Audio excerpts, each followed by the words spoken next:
Beautiful Villain, a dark mafia romance. Sinners and Saints, Book 1. Written by Piper Stone. Narrated by Skyler Morgan.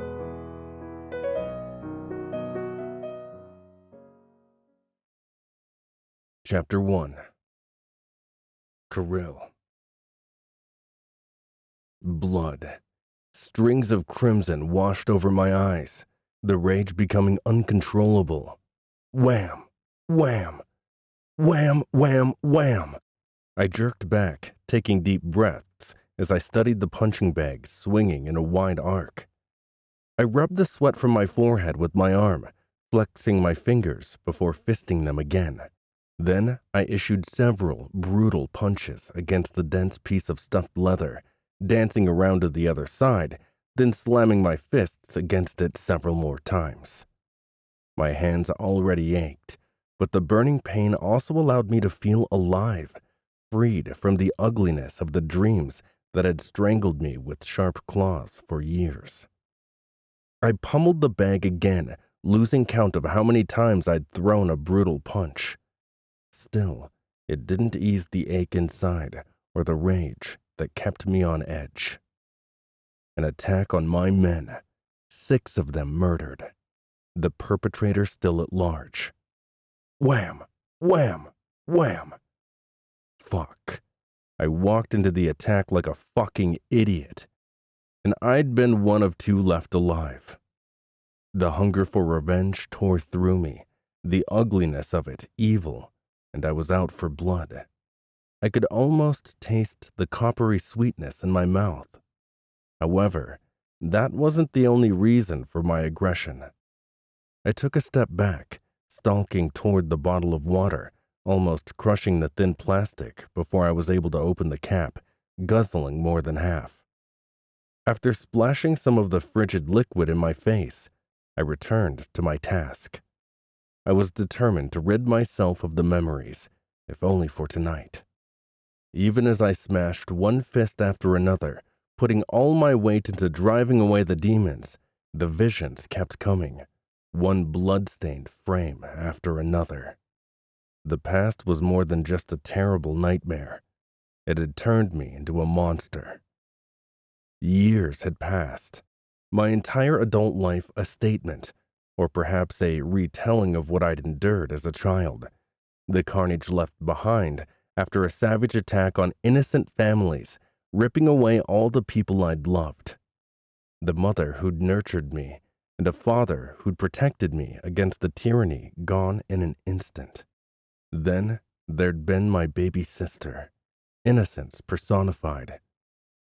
I could still hear their screams, the wretched sound echoing as much as the barrage of gunfire. Nothing had been able to stop the nightmares, not liquor, not women, not violence. There hadn't been a single moment of existing that had extinguished the stench of blood or managed to alleviate the damaging horror of seeing their vacant eyes. At least I'd been able to use my rage to my advantage, settling scores as necessary. What I'd yet to be able to accomplish was hunting down the men responsible. That would come. One day, I would take everything from the bastards who destroyed all that I cared about. Wham! Wham! Wham! Only on that day would the nightmares end, at least for the last surviving member of the Sabaton family. Candy. Stop! Stop! Stop! The noise was like bottle rockets going off in my brain. All I'd had to do was get out of the elevator, and I'd heard the same thunking noise I'd put up with for several nights in a row. I was working long hours. My legs hurt enough I wasn't using the stairs, and the jerk making the noise only adding to the misery. I glared from one door to another, also furious no one had bothered to try and get the asshole to stop. Were they all in comas? When there was a moment of silence, I lifted my middle finger toward the ceiling. Maybe the jerk had heard me. I yanked my keys from my pocket, taking 2 steps toward the door, and whap, whap, the same shit. I jammed my key into the lock, cursing a blue streak. My mother would say I needed to have my mouth washed out with soap. Well, if she was standing here, she'd be doing the same thing. Whap, whap. I closed my eyes, albeit briefly. At this point, I was pretty certain that by the end of the night I'd be in jail, especially since the only thing on my mind was murdering the asshole above me who just moved into apartment 4F. I knew exactly where the scumbag lived, since I was in 3F, directly below him. A new neighbor. A loud neighbor. One who didn't give a crap what time of night it was. Welcome to the neighborhood, you son of a bitch. I'd never even met the dude, and I was ready to send him to his maker. That didn't make me a very nice girl, but at this moment, I didn't care. All I knew about him was from a booming male voice echoing in the hallways and a new name slapped under the mail bin by the superintendent of the building. I remained just inside the door to my apartment for a full minute, and all I could hear was, whap, whap, whap, whap, whap, whap. If the sound wasn't so regular, I'd think he was beating someone to death, which is what I would do to him. He obviously didn't understand the power and wrath of a redhead after a long night serving jerks, sucking down beer like it was the last night on earth. Well, the new neighbor was about to get ready to get a lesson in Irish temper. I tossed the food I'd brought home from the restaurant with me on my kitchen counter, taking long strides to the small closet and grabbing the broom. Then I glared up at the ceiling, jabbing the wooden handle toward it. Oh yeah, like that was going to work. The entire building had high ceilings, and I wasn't that damn tall. I grabbed a chair, dragging it across the floor and directly underneath the horrific noise. Even after rising onto my tiptoes, well, at least as much as my Converse sneakers would allow, I was at least 6 inches shy of fulfilling my task. I'd need to use the up-close and personal approach. After tossing the broom and jumping off, I headed straight for the door, stopping short when I heard my mother's voice inside my head. Never forget you can catch more flies with honey than you can with vinegar. While I'd never really understood what she'd meant up to this point, as I glanced over my shoulder, a smile brightened my pissed-off mood. Bribery. There wasn't a man alive who wasn't hungry for a juicy roast beef sandwich oozing with delicious au jus and topped with just the perfect swirl of horseradish sauce. Hey, maybe the fruit salad would be tossed, but a girl could try. I snagged the bag, planted a smile on my face, and took the stairs. When I was standing in front of his door, I shored my shoulders, fisted my right hand, and pounded on the door like the entire building was going up in flames any second. The heavy footsteps weren't as loud as the odd guttural sounds, but as he came closer to the door, I could swear I heard him speaking a foreign language. Kto, czert возьми, bespokojt меня. I refused to go back down in any way. Nope, not this girl. Until he threw open the door. While I tried to keep an angry sneer on my face, I was robbed of that beautiful moment by the sight of the giant standing in front of me. I wasn't short by any means, but standing inches away from Mr. Barbarian, I felt tiny. His chest, his bare and very muscular, perfectly carved chest, heaved as he glared at me with murder in his eyes. His gorgeous, emerald green eyes, his pupils almost iridescent. We had a stare-down for a few seconds, but it seemed interminably longer. Even worse, as he allowed his gaze to drop to my scuffed red tennis shoes, moving so slowly I thought we were in a time trap, I couldn't stop quivering. If he didn't have such a savage scowl on his face, I'd say he was probably the best-looking man I'd ever seen. But it was tough to tell, given his flared nostrils. Yet, as he huffed and puffed, his muscles gleaming and the track lighting hung way above, I could envision him on the cover of Sexy Convicts of New York. While he was checking me out, I was doing the same, blinking rapidly at the way his hard body glistened from sweat, beads trickling down his muscular arms and broad chest. Dear God, the man looked like Adonis on steroids, especially given the colorful ink sweeping down from his neck onto both forearms. While every part of his body was carved to perfection, I was certain his jawline could cut glass. His eyes were full of something that I couldn't place. A mystery? A firestorm? No, they were cold, just like ice, penetrating in a frightening way, yet I was barely able to blink, let alone breathe. For a few seconds, a strange but solid buzzing sounded off in my ears, the noise deafening. If I didn't know better, I'd say the handsome barbarian wanted to swallow me whole. I took a deep breath, holding it as I dared to scan the rest of his sculpted body. I knew proper ladies didn't stare at men's crotches, but I couldn't help myself, especially since he was wearing tight-fitting shorts and nothing else. Oh my God. I couldn't believe I found this monstrous man attractive. I tried to keep from breathing at all, which would allow him to know he'd managed to intimidate me, but it was almost impossible. He reminded me of one of those famous actors in the summer blockbusters, only he wasn't one of the good guys. He was the villain. One beautiful villain. Huffing, he cocked his head, lifting a single eyebrow as he concentrated on the bag in my hand, then shifted his heated gaze to my chest. I was used to men gawking at my chest, given the ridiculously tight bright green t-shirt that every employee wore. It just happened that the name of the bar and grill, Killian's, was plastered straight across my breasts.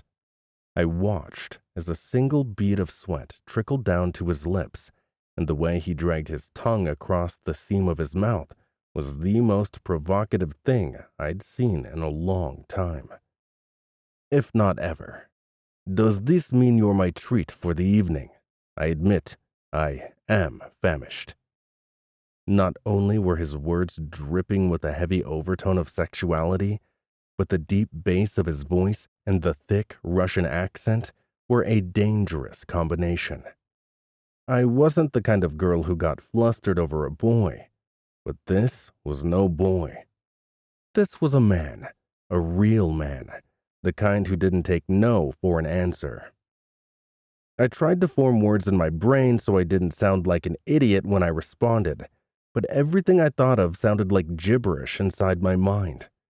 I'd never been this flustered around any man, no matter how good-looking they'd been. My lungs could no longer accept any additional air, my throat starting to shut down when he grabbed me by the arm, yanking me inside his apartment. Inside his lair. Holy crap. It's oh Jesus, get a damn grip. It's a peace offering. My words sounded like they'd come from the 12-year-old me, timid and asking for forgiveness. And what was with offering the brutal man anything? For what? He growled. Why the hell was he still staring at my breasts? For you shutting the hell up? I need some sleep. I work long hours. Every ounce of oxygen seemed to drain from the room as he took several deep breaths. When he slammed the door closed, tugging the bag out of my hand, I stumbled backwards, which was the wrong way.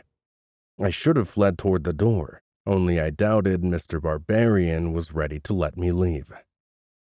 Gillian's, he grunted, then opened the bag, pulling out the sandwich, tossing the satchel onto one of the chairs, then peeling the layer of foil from around the roast beef. Beef. I tried to look away, but with his intense stare, his eyes piercing mine, I couldn't force myself to take my eyes off him. I was frozen like a stupid kid just before her first kiss. When he bit into the sandwich, tearing half of it away and chomping down, I realized my mouth was watering.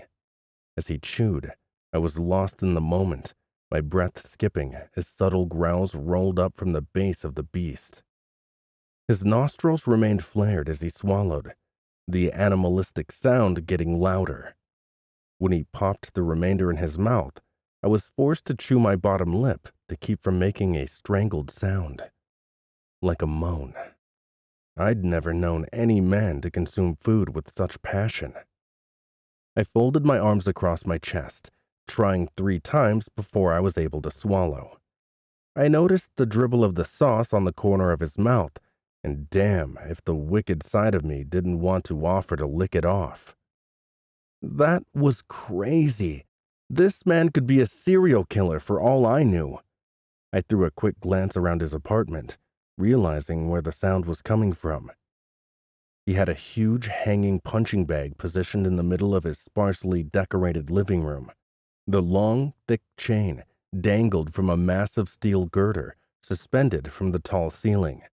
All I could think about was the alternative uses for the chain. That certainly didn't make me feel any better. I studied him, watching as he chewed like some barbarian, then glanced toward the swinging punching bag a second time. The thumping noise. "You're a boxer," he grunted his reply. His hands weren't wrapped, and there was no sign of any gloves. He was using his naked fists. While I knew sound echoed, the power he'd used on punching what looked like a professional-grade bag should have given him scrapes or bruises. His hands, while just as masculine as the rest of him, showed no signs of wear and tear. That wasn't the case for his entire body. He had a nasty-looking scar on his chest. If I had to guess, I'd say there were others crisscrossing his body, but they were weaved into the various designs. What in the hell did this man do for a living? You know what he does.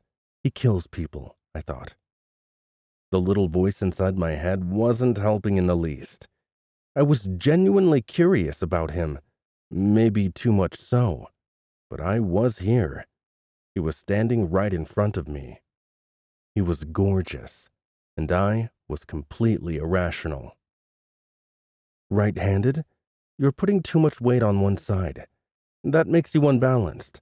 You need to practice more with your left arm. That will make you a more even fighter. I was surprised how authoritative my voice sounded. The sudden silence sent chills trickling all the way down to my toes. I shot him a look, involuntarily licking my lips. Damn it. I could tell by the twinkle in his eyes he'd caught the obvious gesture of attraction. If you're wondering how I know this, now I was blabbering on like some scaredy cat. Great. My cousin's a boxer, amateur, but he's pretty good. He's a southpaw and can't use his right arm for shit. Heat swept along my neck, oozing on both sides of my jaw until they flamed scarlet. Oh my God. I wondered in the warm glow of light if he was able to notice. Tick-tock. How much time had just been sucked into the wind? Now, do you want to tell me why you really interrupted me? Muy malinki o nignishar. Everything coming out of his mouth was dripping with sexual innuendos, and this time, as his hooded gaze shifted to the floor, I knew he was undressing me with his eyes. That brought out the fury I'd felt earlier. I don't know what the hell you just said, but it sounded like an insult, and that's not acceptable. I already told you the real reason. Noise. That noise. I pointed toward the still swinging punching bag, giving him a nasty look. I would never insult a creature so beautiful. Do you always flirt with women you don't know? Isn't that what flirting is all about? How the hell would I know? I usually shied away from wasting my time, but with him, everything seemed different. Dirty, sinful, and far too delicious. You don't know me, I countered, catching his look of amusement. But it would seem you'd like to get to know me. Don't flatter yourself, buddy. I was rewarded with a flash of his gorgeous eyes, although they seemed darker, more ominous than they had before. "I assure you that I have no need to provide myself with compliments," he growled. Again. Could the man sound more like an animal in heat? Why was it that almost everything that came out of his mouth was frustrating? "Of course you don't. You're far too handsome and debonair." I couldn't believe I'd just told the dangerous-looking man he was handsome. While it was the truth, I needed to learn to control my mouth. "I'm surprised you're giving me a compliment." "Don't give me that." "What am I giving you?" he sneered. But why did I have a feeling he had several disgusting ideas in mind? "Bullshit. You're well aware of how handsome you are. I'm certain women tell you that all the time." He cocked his head. "Women aren't usually as forthcoming as you are." "Well, I'm glad I can be of service." Service. I liked the sound of that. This was getting out of hand. There was a spark of electricity soaring between us that made me as uncomfortable as I'd ever been, and I knew rivers of red streaks were sailing up both cheeks. I was usually very good at bantering, but with him, everything seemed 10 times more difficult. "Just because I brought you food doesn't give you the right to think I'm going to service you with anything else." When he did nothing but lift his head, I continued to launch into him. To hell with the fact that he was one big, scary-looking dude who could break me into pieces with one hand tied behind his back. I think I've had enough bullshit for one night. Furthermore, it's after 2:30 in the goddamn morning. Most people, normal people, are trying to get some hard-earned sleep. I happen to be one of those people, although I just got home. The noise you make every night for hours on end is unacceptable. Your behavior atrocious. You're going to stop boxing or beating someone to death or whatever it is you do at this ungodly time of night. Do you hear me? If you keep it up, there will be consequences." I couldn't believe I'd just thrown out a threat, albeit a small one, to the man I'd crossed the street to avoid at night. I planted my hands on my hips, refusing to back down. He said nothing, did nothing for a full 20 seconds, which had to be the longest 20 seconds of my life. Then a slight smile curled on his upper lip. Still, he remained completely silent. But my sixth sense told me to run, fast. "Well then, I'm glad we got that straight. Welcome to the building. I'll just see myself out." I took a wide berth around him, almost making it to the door. Almost being the operative word. When he snagged my arm, spinning me around and crushing his chest against mine, every wisp of air was dragged from my body. His masculine scent was ripe with a heavy dose of testosterone and musk, which instantly made me lightheaded. I slammed my palms against him, but it was all in vain. He was an unmovable force. I'd caught sight of ink covering his back, the figure reminding me of a horrible prehistoric creature with fangs and claws, the beady red eye, the signature of a living, breathing monster. What I called you was my little fireball, and I'm afraid you aren't going anywhere. While the meal was somewhat enjoyable, I prefer something much sweeter." "Sweeter?" I managed, my heartbeat pulsing in my mouth. "Yes, melinki pontar. Now, it's time for dessert."